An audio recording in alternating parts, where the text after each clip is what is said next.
Hello, and welcome to another episode of the Freelance Monocle. In this episode, we have a very special guest who I'm sure many of you will recognize the name from our very awesome motion design community. I'm talking about none other than Amy Sundin, who many of you will probably know from her time with School of Motion. In this chat, we catch up with Amy and learn about her background as a freelance motion designer and where she's been throughout her career. Amy also fills us in on some really awesome things she's currently involved with, so I think you'll really dig what she's doing these days. This was another great chat, so let's go check it out. Hey, Amy, how's it going? Good. How are you?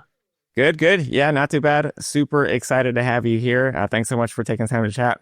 Yeah, of course. I'm excited to be here too. This is like my first big official podcast, I think, that I've been on.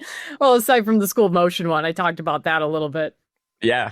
Yeah, it was a long time ago. Well, no, I mean, like we were just mentioning, I feel like you've been here behind the scenes in our industry for a while. And yeah, I mean, so just to give an intro to yourself, can you kind of introduce yourself to the audience and let us know who you are? Yeah, so my name's Amy. I've been around in the industry for 2014 in some way, like you were saying, just like in the background doing things. I started as a motion designer. I have a degree in 3D animation that I got at local community college here in Detroit area. Yeah. And I started as a motion designer at like a small place, worked on some interesting projects there. And then I went to School of Motion like within 2 years, and I started working there on all of the courses that most people know and love. So I did that for a long time, left School of Motion. And then I've done freelancing. I've done project management for studios, things like that. I was working at a place for a little bit. And then I ended up getting picked up by the Gunner School. That's my resume in brief. Nice. That's awesome. Okay, that's interesting. I had no idea that you've been in Detroit. I mean, just curious. So how was it that you got started with School of Motion? It was, okay, so this is one of those like things where, when people tell you if there's an opportunity out there, like, just go for it. School of Motion had just started. I don't even remember how I found out about them, but it was just Joey. And he was looking for an assistant, and I was working at the studio, and it was one of those, like, our client wasn't always the most gracious and, could be a little tough sometimes. And I was like looking for a bit of a change maybe. And one of my mentors was like, well, go for opportunities because the worst that somebody says is no. It's like, yeah, actually, that's very true. So I threw in my, resume or whatever, demo reel, sent Joey an email, and ended up getting hired. Yeah, that was it. Like, it was just that whole, you see an opportunity and you just go for it. Awesome. Okay. Yeah. Interesting. Okay. Yeah. For some reason in my mind, I had always thought that people were friends beforehand. They knew each other somehow, but that's really interesting to hear that story and how that started. Yeah. I mean, like, I guess the way you make connections, right? That's by reaching out to people and just being like, hey, I'm here. That's it. So, yeah. Yeah. Interesting. Okay, cool. So then, yeah, I mean, I guess I'm curious about your experience as a motion designer in the industry, and then, eventually working your way into the educational side and helping all of us with our careers and stuff. But I mean, when you were first starting, though, I mean, how was your experience with the education and then first starting in the industry? I got really lucky. In Detroit, we have like a surprisingly good motion design community. Also, I came into it around like 2014, which I feel like was the sweet spot for motion design. There was a lot of growth in that area. I went to a community college, and we didn't actually have a formal motion design program, but like 3D animation was kind of close enough. And it was like most community colleges don't have a media and communication art department. Like, that's just not a thing at a lot of schools in general. So it was like really cool that I was able to just stay in my county even and not have to pay like extra tuition, go back to school, learn 3D animation. And we had some really awesome like people who were in motion design who were adjunct instructors as well. So Steve Savali was one of my teachers. And, that was one of the classes that really shaped the careers of a bunch of us here in Detroit, was taking that class. And because of the way it was structured, it was very much like, here's a project that's similar to what a client would give you, or like team up with one another and start working together on like a brief. And it was really just like, it was a way to like build our demo reels and learn how to work with each other and solve creative problems and all of that. So that background, and also the college like helped us get into the industry through, various internships in the area. So a lot of us were able to like find places to work at here in Detroit. It's heavy automotive here, but there's other opportunities as well. But like the automotive stuff or whatever, it was a good way to like get started. Like I was working on kind of like local ad spots and things like that at the next place or the place that I had gotten hired into. It was like a connection through the college that I got there. And I worked on doing these commercials for a little while. And it was interesting. You learn a lot in that first year when you start really interacting with like clients and different personalities and things like that. Holy moly. Interesting. That's crazy that Steve was your instructor. That's awesome. He was, I don't remember how long he was there. It wasn't super long. He was an adjunct. He was busy doing stuff and, now he's super busy. But yeah, he was the instructor for myself and a bunch of other people here in Detroit that we're all still kind of together in like a co-working space called Box Fort here. Yeah. Oh, that's so awesome. That's one thing that I love about our industry is that there's so many familiar names and it's crazy to see how many paths cross. And everyone knows each other. That's awesome. Yeah, cool. So it's a small industry. Like when people say it's a small world, it is a very small industry that we're in. We don't think it is, but it definitely is. That's awesome. Okay. So that's interesting to hear how your formal education experience started, then you got your way into your career and stuff. I feel like in my experience as well, I feel like a lot of the education really starts when you get into the real world. So that's, another topic. But I think that's interesting to hear, your experience and your background. But can you quickly walk us through after school? What places did you go as far as, freelance client work, just so we get an idea of like what your trajectory was like? Yeah, I went straight into a small studio that was like only, at the time they were growing a bit. So it started with like 2 guys who were doing like the motion design and stuff like that, and one person who was doing more of the client management. And then they brought on a few of us because they had a very big local client, and we were helping on that account in particular. And occasionally we'd work on some other like local stuff that was a little more interesting because, when you're working with the same client every single day, it can get a bit boring. And it's, you do have to like rotate people off. So every once in a while something would come in and one of us would get like rotated off, or a couple of us, and put on something else that was a little bit different and fun to do. I did, this was like a weird one that I completely forgot about until recently, that I worked on titles for like a show on PBS. Or it was one of the public broadcast channels that was like local somewhere. I might have been Michigan, but it came up because I was teaching the gunner students about this issue that you have when you're panning and you get like that stuttering with the frames. And I was dealing with that particular issue in that project because the client wanted like this nice slow pan across type thing with the parallax and like, just combating the frame shifting thing. It's amazing how things that you do 10 years before come back in a way that you don't expect later on. Yeah, exactly. Yeah. So I ended up, like I said, I ended up at School of Motion, just kind of like the client was definitely not the best at giving feedback in a timely manner and in a respectful manner to the artists. So it would often be a little tough of an environment at times. And it was just like, I for my mental health, I guess, I just like needed a change or something different to do. And I worked on like a freelance project when I was like first starting at School of Motion. Like Joey was still getting like some freelance work in. I ended up working on a freelance project because I was only part-time when I started. And then after that, I ended up being full-time pretty quickly. It was within like, I think 6 months or so of being at School of Motion that I ended up just going on full-time. And that's when I got back into education stuff. Nice. Okay, cool. Yeah. So, all right. That's interesting to know and to know. Yeah. I mean, I think we can all relate to being on either a certain client and then wanting to rotate and change it up a little bit. So I think we can relate to that. But it's interesting because I think now I wanted to cue this up for where you're currently at because I think what you're doing right now is insanely awesome.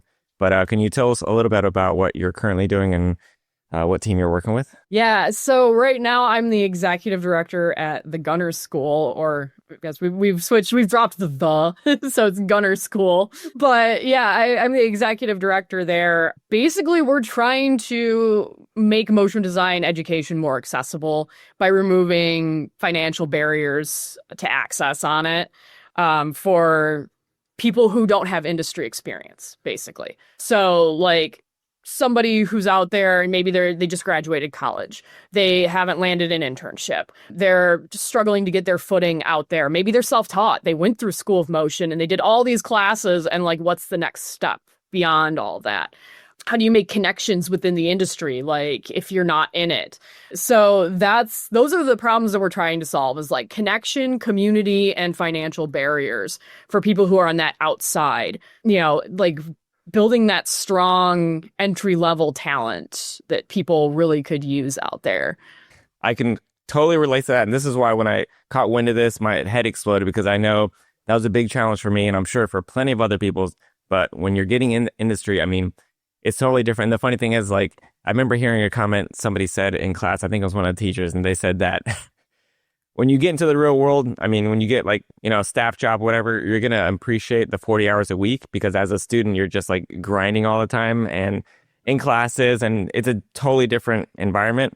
But for sure, getting the help as far as like segueing into the working world is something that I feel like the resources weren't as abundant. Mm-hmm. So when I heard about this with Gunner School, that sounds unbelievable. So yeah. So, I mean, just curious though, I mean, how did that all kick off and how did you kind of get involved with that?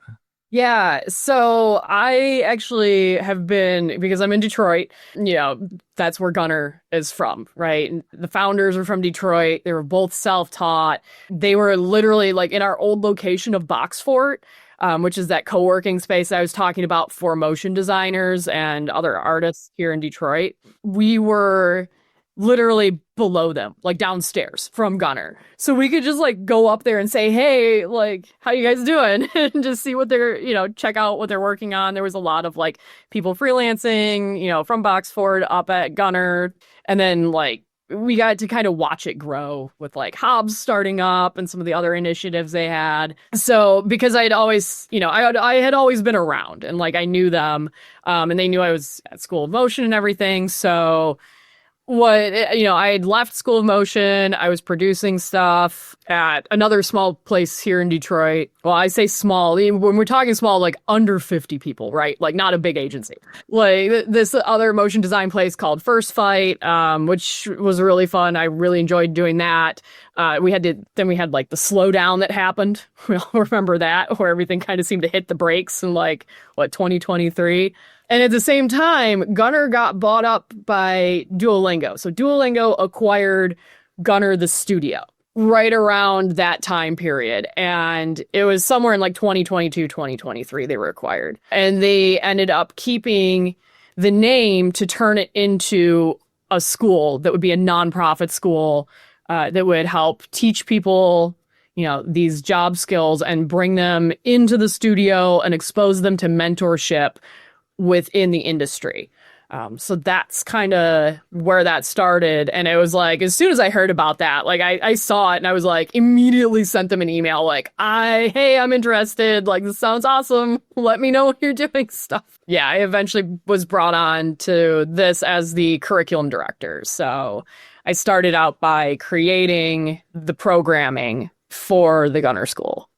That was like the beginning point. Gotcha. Awesome. Okay. So can you kind of walk us through like the program? I mean, what should people expect? I mean, what is it exactly that you do that, prepares these students? Like what kind of things do you guys do there? So what we're doing is we're giving you what we would call like briefs, kind of like client briefs, where you are getting an assignment that's maybe a little more open-ended than what you're used to. You're not provided art every single time. Some of the projects you do get art, some of them you don't, but you have an objective. Like you have to do this thing. You need to animate the logo for this company. So you're going to need to go out and do brand research. You're going to need to understand the company that you're making that logo for, right? You need to then figure out, how should this move? Why am I creating the motion in this way? So we're stepping you through those higher level processes of thinking about these projects and how they would work in the real world. And also the fact that you need to be resourceful. Like, you're going to get a brief and you need to be able to go out there and figure out how to execute this on your own or with like people on a team. Because if you're freelancing, you might be at home, right? And if you don't know how to do that thing in Blender, you're going to have to go out there and figure out how to do that thing in Blender. So we leave them a little more open-ended like that. So we're not telling you have to do this in After Effects or whatever software it is. Maybe with the exception of one brief that's in there. Yeah, like we try not to be very prescriptive with things. It's a little bit more like, here's what we need you to deliver to us. And here's some tips. Here's some resources. Here's some things to get you started. Here's some things to think about. So we give you that guidance through there. And then you get to get mentor feedback at least once a week. We have you post for our mentors, who are people from the industry, to come in and comment on your work. And if you're actually in Boxfort, like the people at Boxfort will just come by and just be like, hey, what are you working on? Like, that looks cool. Maybe you could try this, like do this other thing. So you're exposed to these different people and they're seeing your work and they're seeing you grow and they're seeing how you take feedback and how you implement that. How do you react when somebody tells you, oh, maybe that's not the best idea. Maybe you should try this. So there's a lot of kind of advantages to that because you're exposed to something that's a little bit more like what's going to happen in the real world. Like, this is a creative professional, not your professor, not somebody who's just assigning you things, coming over and looking at what you're working on. And the students get to like, it's choose your own adventure type thing. So we give you a schedule and we're like, hey, pick whichever brief you want. And it needs to be like a 1 week long one. So you get to pick what you're working on too. So it's different in that way as well. Damn, that sounds awesome. And that's really great. I mean, it's been a while since I've been in school, but I know that to me sounds really awesome because I know, for instance, in school projects, you have a lot more liberties and you don't have the guardrails of brand guidelines and things you have to adhere to. So this sounds to me like, man, like the craziest, best simulation ever for any students that are getting out to the real world. Not like backed by awesomely talented people like you guys and having Boxfort and Gunner like as a resource, like, oh my God, that's insane. Yeah. And it's like, I'd say beyond that too, like when we do the group projects, that's one of the most valuable pieces of this because we're putting people together who have never worked on a team before. They've always been doing solo work, or most of them. Like, there's a few exceptions where they maybe have worked with one other person or things like that. But the vast majority of our students have never had the opportunity to collaborate with another motion designer or, another designer or animator or whatever. So it really, it tests them.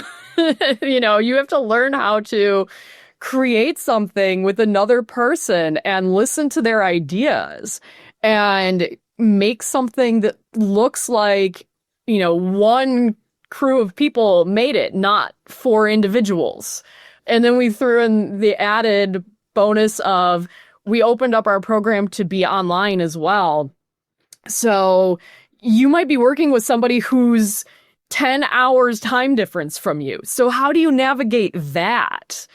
And that's a very realistic thing now. You could be freelancing or working even in-house, working with the freelancer who's across the world from you, like several time zones over. So how do you navigate all of that? And they learn a lot. That's always the one that I hear that they're like, oh my gosh, I learned so much in just this 2 weeks working on this first group project. And then we give them another one at the end. And they're more prepared for that one because they're like, I learned so much from the first one. Now I'm a little more prepared.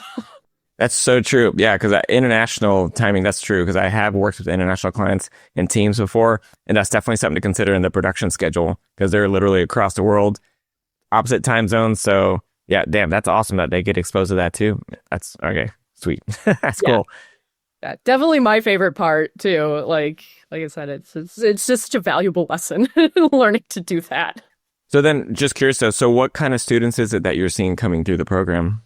It varies. I've seen everything from people who are just self-taught and they took a bunch of School of Motion classes and they're like, I would like to learn more, or maybe I don't know where to go next. So we see self-taught individuals frequently, especially with the online program. That's where I see a lot of like self-taught people there. I see people who are self-taught where they have a different degree already, but then they're interested in animation or motion design.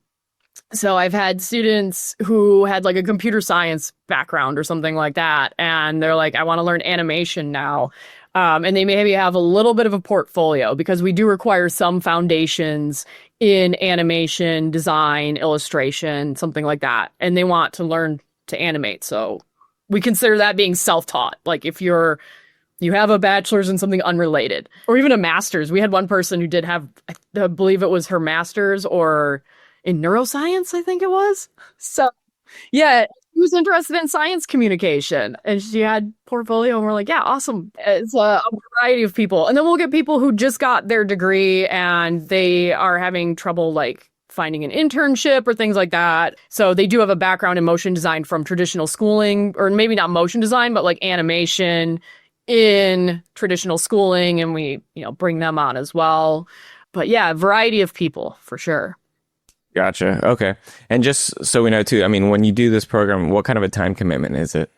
12 weeks long. So if you're in the online version, it's a little more asynchronous. You can figure out your own schedule. If you're in the studio, though, at Boxfort, that's where we expect you to be able to be there between certain hours, like a typical job. So we would, want you to be there between usually like 10 to 6, at least 3 days a week is what we recommend for people. And most people can do that. So, we have made certain exceptions for like one student was traveling back and forth from New York to Detroit for an internship that she had gotten right as our program was starting. And it was like, yeah, that's fine. And she was going back and forth. So like, we've done things like that for sure.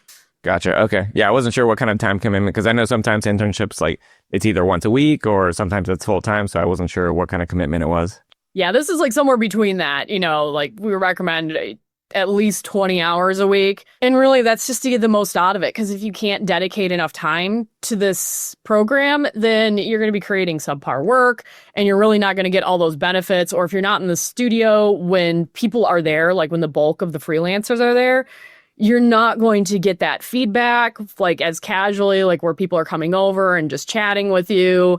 So that's the reason why we want people during like business hours in the studio environments. Yeah. Gotcha. Okay. That makes sense. Yeah. Awesome, man. Okay. That sounds unbelievable, man. So this sounds really awesome. This is up and running. This is super cool. But I mean, what are the future plans for Gunner School? So right now, our future plans are to continue to grow the program itself. So this core program that we have, where we want to start working with more business partners out there and, having this maybe be a program that you can use to upskill your employees that are maybe more junior talent, or, kind of bring it into your internship program, things like that. And just continuing to run that free version of it where we're bringing in these self-taught individuals and people who aren't in the industry and as exposed to, having a job and all of that. So being able to grow this program so that it's in more locations, so that more people are experiencing it, that's really what we're focusing on next. So we want to run our program again in the fall and the winter. I think we're going to take a little break in the summer, maybe do some workshops, things like that. But definitely in the fall, we'll be, looking to run this again for sure. And we have other dreams too. I mean, there's other stuff that we want to do, but right now, like that's the big focus. I mean, like there's other cool stuff that we can create, right? Like maybe adding kind of like another sort of leg to this journey where it's like we're giving teams of people a project and then we have mentors come in and act as a client. Like how fun would that be to give somebody that almost that real like simulator type experience where you're like, here's the email from the client It's just a few lines long. Now you have to figure out like what the next steps are and actually creating like that whole project and pitching it to the client and going through those like steps of having to get those client approvals on everything and getting that feedback from the client, right? That would be an awesome, I think, second step. And that's going to take time and, it's going to take time to build something like that onto this. But that's definitely something that's been like kind of floating around for a little while as one of the dreams. And also having a lab that people can come to. That's another one of the dreams that we have, is like just a physical space where people can come in and start playing with these tools, where we can provide the software, the computers, things like that, maybe a lab aid, and people can come in and just like start learning, right? Just start trying things, like more beginner type things in Detroit specifically. So that's another thing that we've definitely been thinking about. But those are two of our like expansion dreams. Gotcha. Awesome. Damn. Well, that sounds super cool. And I am officially envious of the people who are able to take advantage of this, because, man, that sounds incredible. And I wish I had this when I was going into school. So, man, okay. Yeah. So where can people learn about this or get in touch with you about Gunner School? So you can learn about it on our website. It's gunner.school. And if you want to get in touch with me, you can fill in the contact form that's on there, or you can email me directly, amy@gunner.school. That's a good way to get in contact with me. We're always looking for, more people to help us mentor, people who are interested in maybe bringing this program into their studio in some way, or people who just want to support our students and support the program. As a nonprofit, like, we rely on the community around us to help build this. That's how we're funded, is, through community and business and people who just believe in what we're doing. It's not the same as, just like rolling out a product, I guess. It's a little different. It has a different feel to it. So just curious, I didn't ask, but how many students are allowed per course? Right now in Boxfort, we can fit about 8 people, roughly. Online, that's one where right now we've been limiting it to around like 8 to 10 as we were testing it. But that's the side of it we would love to grow. And also, if we had places that were interested in having, like, again, this in their studio and things like that, that changes it to where we can grow more. But right now, we're at that point where we're around like 15 students per session. Okay, good to know. Yeah, well, definitely, would love to get the word out there. And for anyone who wants to either participate or contribute, that would be great. So hopefully they get in touch. But this is, man, so awesome. So I'm really curious to see, where this goes, who takes advantage of it. I'd love to learn more about it. So this has all been awesome. Yeah. Thank you so much for, bringing me on and letting me talk about the school and what we've been doing and what we're trying to do. Another opportunity for people is we actually have a Discord that we started. So anyone can join. That's a good way to just like hang out. We have a little community area where people can like share their work, ask for advice, things like that. It'd be great to have more people in there. It's one of those, like, when you're starting your Discord, it can be a little quiet here and there. So we also do like a monthly challenge in there, which we've changed a little bit for at least the next couple months, but we're going to be doing prompts where we'll pick a topic for the month. And every week you'll get a different prompt and you get to animate or create to that theme. I haven't picked the one for next month yet, but I will be tonight because we're starting that tomorrow. But that was something people really enjoyed. We did that at the beginning of the year where it was a little more fast paced. So people were like looking for that again with a little bit of a slower pace. So we're going to do that for probably the next few months, kind of do something fun there. If anybody's going to be at Dash Bash, pretty much everybody from Boxfort and myself and some of the other Gunner people, we will be at Dash Bash. So that's another exciting thing that's coming up. Sweet. Awesome. Okay. Well, hopefully you can connect with you guys there. But I'll be sure to link all the links to the Discord and the website and all that stuff in the show notes. But man, this is so awesome. Well, Amy, thank you so much for chatting with us today, and we get to learn a little bit more about you. But hopefully everyone can connect and see what awesome stuff you're up to. Yeah, thank you so much. Really awesome to connect with Amy and learn about her background. In this chat, we learned about Amy's career and her various experiences working with some familiar and beloved people in our industry. She introduced us to an incredible program she's directing, which is the Gunner School over in Detroit.